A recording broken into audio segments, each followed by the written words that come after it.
नमस्कार, शंखनाद न्यूज चॅनलच्या बातमीपत्रात आपल्या सगळ्यांचं स्वागत आहे। सुरुवातीला पाहणार आहोत मुख्य बातम्या। माननीय पंतप्रधान नरेंद्र मोदी यांनी कळंब ते वर्धा दरम्यान धावणाऱ्या विशेष ट्रेनचे डिजिटल उद्घाटन केले।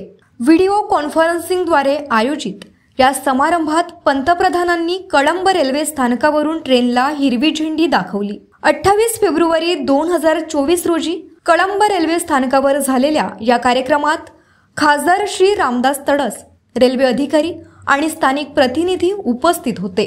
शुभारंभानंतर 29 फेब्रुवारी 2024 पासून वर्धा ते कळंब ट्रेन क्रमांक 51119 आणि कळंब ते वर्धा ट्रेन क्रमांक 51120 च्या नियमित सेवा सुरू होणार आहेत। या गाड्या रविवार आणि बुधवार वगळता आठवड्यातून 5 दिवस चालतील। याशिवाय या गाड्या देवडी आणि भिडी स्थानकावर नियोजित थांबे असतील आणि मार्गावरील प्रवाशांच्या गरजा पूर्ण करतील। थांबे हे धोरणात्मक स्थान विविध ठिकाणांहून येणाऱ्या प्रवाशांसाठी प्रवेश योग्यता आणि सुविधा सुनिश्चित करते।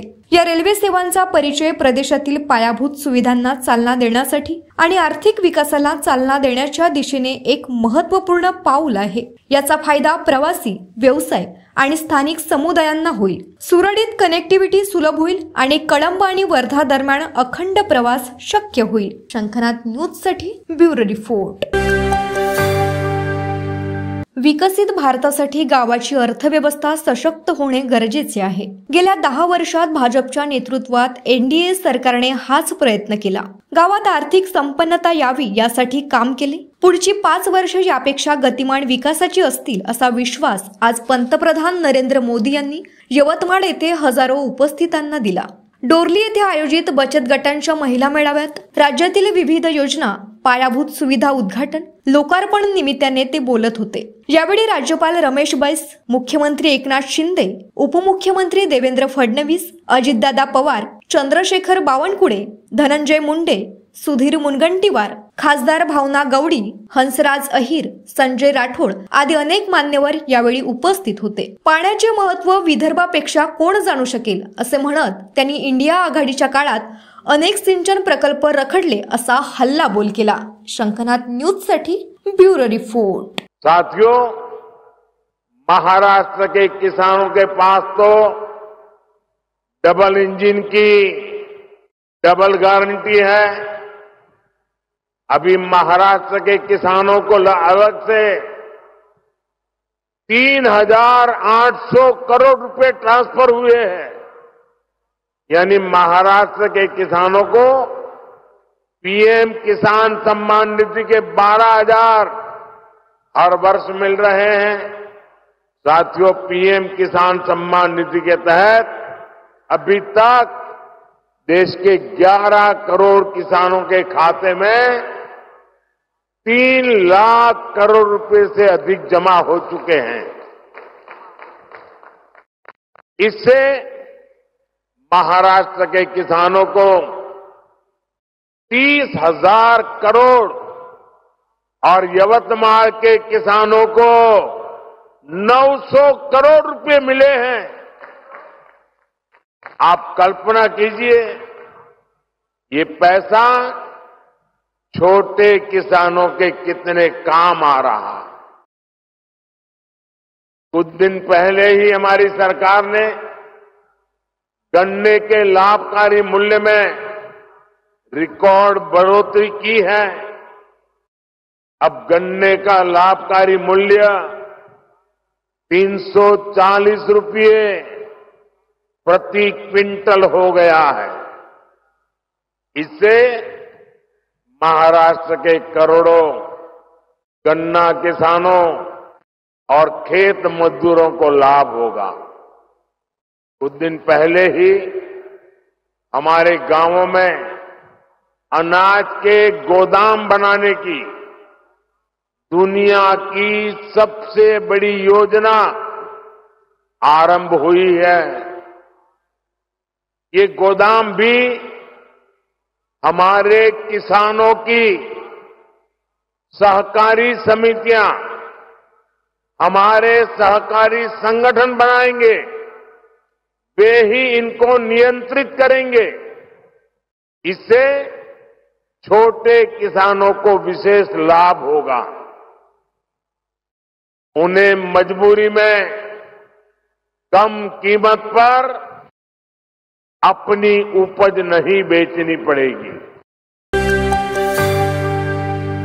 चंद्रपूरच्या चांदा क्लब मैदानावर वनमंत्री सुधीर मुनगंटीवार यांच्या पुढाकाराने 1, 2, 3 मार्च असे दिवस ताडोबा महोत्सव आयोजित करण्यात आला आहे। या महोत्सवात जागतिक पातळीवर ताडोबाचे ब्रँडिंग करण्यात येणार आहे। वने, वन्यजीव व पर्यावरण या संदर्भात विविध चर्चासत्रांसोबतच छायाचित्र स्पर्धा, सायक्लोथॉन आदी डझनभर स्पर्धा देखील आयोजित करण्यात येत आहेत। सोबतच कुमार विश्वास यांचे कवी संमेलन, श्रेया घोषाल यांचे गायन व शेवटच्या दिवशी सिने अभिनेत्री हेमा मालिनी यांच्या गंगा बॅले नृत्य कार्यक्रमाचे आयोजन करण्यात आले आहे। नमस्कार। दिनांक 1, 2 व 3 मार्च या 3 दिवसामध्ये चंद्रपूर येथे आपण ताडोबा महोत्सव याचे आयोजन केलेले आहे। सदर महोत्सवाचे आयोजन माननीय वनमंत्री श्री सुधीरजी मुनगंटीवार यांच्या संकल्पनेतून, तसेच महाराष्ट्र वन विभाग, पर्यटन विभाग, Maharashtra eco tourism development board, जिल्हा प्रशासन यांच्या सर्वांच्या सहकार्याने होत आहे। या महोत्सवाचा प्रमुख उद्देश म्हणजे ताडोबा अंधारी व्याघ्र प्रकल्प ज्याप्रमाणे व्याघ्र संवर्धनामध्ये संपूर्ण देशामध्ये एक अग्रणी व्याघ्र प्रकल्प म्हणून समोर येत आहे आणि ज्या प्रकारे चंद्रपूर जिल्ह्यामध्ये सहजीवनाच्या संकल्पनेतून संवर्धन होत आहे, हे मॉडेल जागतिक पातळीवरती जावं हा याच्या मागचा हेतू आहे। तसेच पर्यटनाला वाढ मिळावी, आपल्या संपूर्ण जिल्ह्यामध्ये व्याघ्र पर्यटनाला एक चालना मिळावी, जेणेकरून ताडोबाच्या व्यतिरिक्त सुद्धा जे आपल्याकडे सँक्च्युरीज आहेत, जे वनक्षेत्र आहे ज्याच्यामध्ये वाघांचा अधिवास आहे, त्या क्षेत्रामध्ये सुद्धा भविष्यामध्ये अतिशय उत्कृष्ट प्रकारचे पर्यटन व्हावे, त्याला चालना मिळावी, त्याकरिता टूर ऑपरेटर्स संपूर्ण देशामधले जे या क्षेत्रामध्ये काम करतात त्यांना इथे बोलावणे, त्यांच्याशी जी स्थानिक आपली इकोसिस्टम आहे टुरिझमची त्यांची चर्चा घडवून आणणे, तसेच व्याघ्र व वन्यजीव संवर्धनाच्या बाबत ज्या काही समस्या, ज्या काही इश्यूज राष्ट्रीय व आंतरराष्ट्रीय पातळीवरती आहेत त्यांच्यावरती चर्चासत्र घडवणे, त्यामधून पुढील वाटचालीचा मार्ग काढणे हा याच्या मागचा उद्देश आहे। ताडोबा अंधारी व्याघ्र प्रकल्पारोपट्यांच्या गिनीज विश्वविक्रमाचा देखील प्रयत्न महोत्सवात होणार आहे। वन विभागातर्फे राज्यात पहिल्यांदाच घोषित झालेला वनभूषण पुरस्कार धुळे जिल्ह्यातील साक्री येथील चैताराम पवार यांना महोत्सवात देण्यात येणार आहे। महोत्सवाला मुंबईतील 40 देशांच्या वाणिज्यिक दूतावासांचे प्रतिनिधी उपस्थित राहणार असून 71 देशातील मिस वर्ल्ड स्पर्धक हजेरी लावणार आहेत। शंखनाथ न्यूजसाठी ब्युरो रिपोर्ट। केंद्रीय माध्यमिक शिक्षण मंडळामार्फत फेब्रुवारी-मार्च 2024 मध्ये घेण्यात येणारी उच्च माध्यमिक प्रमाणपत्र लेखी परीक्षा 21 फेब्रुवारी पासून सुरुवात झाली आहे। तसेच IT व GK विषयाची ऑनलाईन परीक्षा 20 मार्च ते 23 मार्च, तसेच माध्यमिक शालांत प्रमाणपत्र लेखी परीक्षा 1 मार्च ते 26 मार्च कालावधीत आयोजित करण्यात आली आहे।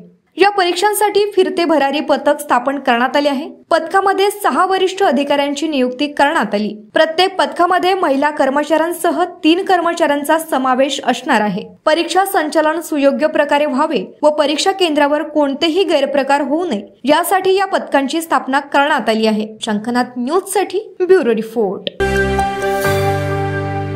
राष्ट्रीय पल्स पोलिओ लसीकरण मोहिमेअंतर्गत 3 मार्चला जिल्ह्यातील 5 वर्षाखालील बालकांना पोलिओ डोस देण्यात येणार आहे। यासाठी पोलिओ बूथची व्यवस्था करण्यात आली असून त्यानुसार नियोजन करण्यात आले आहे। ही मोहीम प्रभावीपणे राबवावी असे निर्देश जिल्हाधिकारी डॉक्टर विपिन इटनकर यांनी आरोग्य विभागाला दिले। जिल्हाधिकाऱ्यांच्या अध्यक्षतेखाली आज पोलिओ लसीकरण नियोजनाच्या अनुषंगाने जिल्हाधिकारी कार्यालयातील बचत भवन सभागृहात आढावा बैठकीचे आयोजन करण्यात आले होते। यावेळी जिल्हा परिषदेच्या मुख्य कार्यकारी अधिकारी सौम्या शर्मा, जिल्हा शल्यचिकित्सक डॉक्टर निवृत्ती राठोड, जिल्हा आरोग्य अधिकारी डॉक्टर रेवती साबळे, सहाय्यक संचालक आरोग्य सेवा डॉक्टर राज गहलोत, जिल्हा क्षयरोग अधिकारी डॉक्टर विद्यानंद गायकवाड, डॉक्टर मोहम्मद साजिद यांच्यासह जिल्ह्यातील आरोग्य यंत्रणेचे सर्व संबंधित अधिकारी उपस्थित होते। शंखनाथ न्यूजसाठी ब्युरो रिपोर्ट। तर हे होतं आजचं बातमीपत्र। पुन्हा भेटूयात पुढच्या बातमीपत्रात। नमस्कार। सर्व प्रकारच्या पाळीव प्राण्यांसाठी अत्यंत गुणकारी इनोटॉक्स पौष्टिक आहार, नैसर्गिक वापरा, केमिकल टाळा. इनोटॉक्ससह रोगराईस आळा घाला. पशुखाद्य टेक्नॉलॉजिकल ऑडिटिव्ह उत्पादनासाठी महाराष्ट्रातील सर्व जिल्हे व तालुक्यात डीलर्स नेमणे आहे. अधिक माहितीसाठी संपर्क करा 8446662542 738777557.